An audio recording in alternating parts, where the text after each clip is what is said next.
Hello, wine students. Welcome to University Wine, the channel where we dive deep into the world of wine.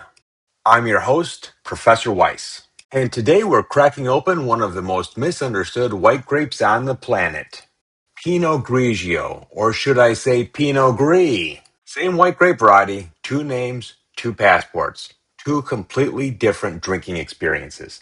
It grows primarily in cooler, moderate climates, and the style you end up with is determined principally by grape growing and harvesting choices. The most common style, the one you see everywhere, is made from high yields of grapes harvested early while acidity is still high. The result is a dry, light-bodied wine with high acidity and simple, refreshing flavors of apple and lemon. A very different style emerges when yields are controlled and harvesting is delayed. These riper grapes are higher in sugar, lower in acidity, and far more complex in flavor. From them, you get a powerful, full-bodied wine with medium acidity and pronounced flavors of lemon, stone fruit like peach, and tropical fruit like mango and banana. Same grape, night and day difference. Now let's talk winemaking. Winemaking is usually kept simple to preserve those fruity flavors. The grapes are typically fermented in inert vessels, stainless steel or concrete. The lighter Italian style is almost always fermented all the way to dryness. Producers of the riper, fuller-bodied style sometimes deliberately interrupt the fermentation by removing the yeast, leaving an off-dry or medium level of sweetness. Lighter styles are best consumed while fresh and young. Their simple flavors fade within a short period in the bottle.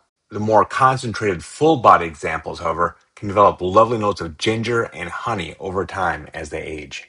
Let's start in Italy. With very few exceptions, Italian Pinot Grigio wines are simple, unoaked, and light in body. The vast majority come from the Veneto region in the northeast and are labeled delle Venezia DOC or Veneto IGT. These are produced in high volumes, which keeps them inexpensive. They typically have a short finish and are most commonly acceptable to good and quality. Exactly the crowd-pleasing glass most people picture when they hear Pinot Grigio. For something more complex and fuller-bodied, head to the eastern corner of northern Italy, Friuli Venezia Giulia. Same grape, but a noticeably more serious wine. And now across the border into France. An Alsace AOC Pinot Gris is typically made from grapes picked later in the season when they are extra ripe. By this point, the acidity has dropped to medium, and the grapes have greater sugar ripeness and flavor complexity. Depending on the winemaker, the wines range from dry to medium in sweetness. Expect medium to full body with pronounced flavors of peach, mango, and ginger. They can develop notes of honey in the bottle. The very best wines come from Grand Cru vineyards on those steep, southeast-facing slopes. Now for a quick labeling lesson for Alsace wines. Alsace AOC. This is the regional appellation usually labeled with the grape variety. Alsace Grand Cru AOC, meaning the grapes come from specific top vineyards. And Vendanges Tardives, or VT. This is for late harvest wines, often medium to sweet, made from extra ripe grapes. Both Alsace and Grand Cru can carry this term. In its simplest, lightest bodied form, Pinot Grigio has been exceptionally successful over the past decade.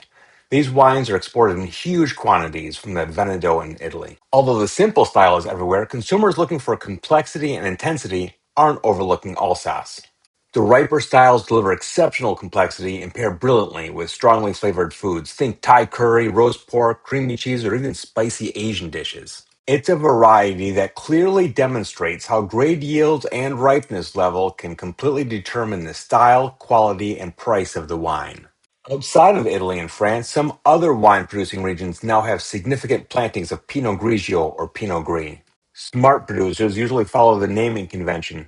Pinot Grigio signals the high-acid, light-body style, while Pinot Gris tells you you're getting more body and complexity. So next time you're in the wine aisle, remember, Pinot Grigio and Pinot Gris are living proof that how you grow and when you pick can transform the same grape into two entirely different wines. Try both styles this week. One crisp glass for the pool or weekday lunch, one richer bottle for dinner. And drop a comment telling me which camp you're in.